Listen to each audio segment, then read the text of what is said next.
infrastructure software. Next, we will commence with the 7th ASEAN Infrastructure Discussion Series in partnership with the ASEAN Lead Implementing Body for Sustainable Infrastructure and the ASEAN Secretariat.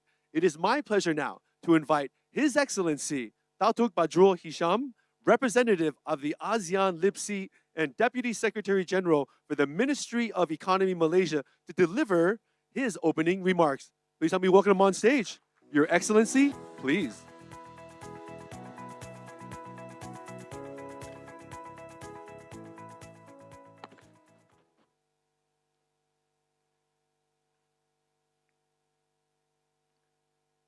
Bismillahirrahmanirrahim. Assalamualaikum warahmatullahi wabarakatuh.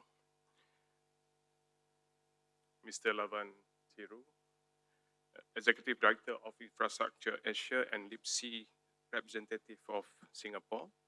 Mr. Wong Kiang Fine, Chairman of Asia Solutions and Asia Sustainable Infrastructure Advisory Panel member.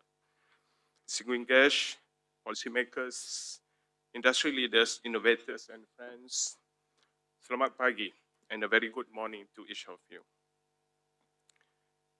It is my great honor to join you at the 7th ASEAN Infrastructure Discussion Series held in conjunction with the Asia Clean Energy Summit and the Singapore International Energy Week.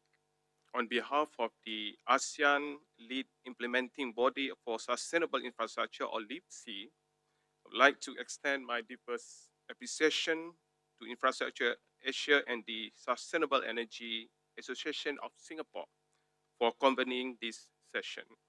I'd like to say a few words about LIPC, which is an ASEAN body set up to spearhead the cooperation and development of sustainable infrastructure under Master Plan on ASEAN Connectivity, or MPAC 2025, and its successor document, the newly adopted ASEAN Connectivity Strategic Plan, or ACSP. Recently, LIPC has been renamed to the ASEAN Committee on Sustainable Infrastructure, or ACSI, to reflect its enhanced role to support the implementation of sustainable infrastructure under the ACSP. Excellencies, distinguished guests, and ladies and gentlemen, today ASEAN stands at a critical turning point. By 2030, as been mentioned before, our region is expected to emerge as the 4th largest economy in the world, and digital economy, rapid urbanizations, expanding industries, and demographic shifts mean that ASEAN energy demands is set to increase by 2.6 times the level of 2022 by 2050. In 2022 itself, buildings alone account for 22% of our region's total energy consumptions and a similar share of energy-related carbon emissions. These figures present realities and reminds us of one simple truth: business as usual is not an option anymore. Meeting this demand in a sustainable way will require substantial investment. This brings us to a critical question: how can ASEAN meet its rising energy needs while balancing the energy trilemma of security, equity, and sustainability? One part of the answer lies in renewable energy, including expanding solar, wind, hydro, and geothermal across Asia. But this alone will not be enough. The first fuel, which is the cheapest, the cleanest, and the most immediate, is energy efficiency. The International Energy Agency has shown that efficiency alone could deliver more than 40% of the global emissions reductions needed by 2040. Yet, despite the global pledge at COP28 to double the rates of efficiency improvement by 2030, the progress remains far too slow. If efficiency is the low-hanging fruit, then failing to seize it means we are not just delaying the progress, but it means that we are willingly leaving opportunities on the table. The benefit of energy efficiency for our region are clear. First, it helps us moderate energy demand growth, reducing the needs for costly new capacity. Second, it enhances energy security, insulating our economies from volatile markets.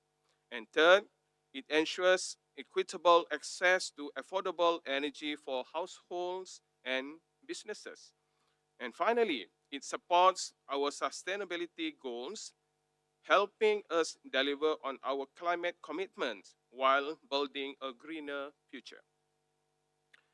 But let us be clear, achieving this will require more than good intentions. It demands bold policies, innovative financing solutions, strong partnerships across sectors, and above all, the leadership and collective will of ASEAN nations working together. No single country possesses all the expertise, resources, or technologies needed to address this challenge or needed to address these challenges alone. ASEAN's true strength lies in complementing one another, in sharing in leveraging our diverse capabilities, sharing experiences, and advancing together towards a more resilient and connected region. ASEAN is not starting from zero. For example, through LIPC, we have been promoting sustainable infrastructure investment and capacity building under the MPAC 2025. From project preparation to fostering public-private partnerships for green investment and achieving net zero. The initial pipeline of ASEAN infrastructure projects, which LIPC is updating, also provides opportunity for ASEAN member states or AMS to work together and with external partners to include projects in line with their recent priorities, including those contributing to the energy goals and as appropriate.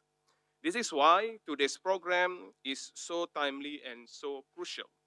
Under the theme of accelerating decarbonization of Asia's built environment, we will dive into two interrelated sessions.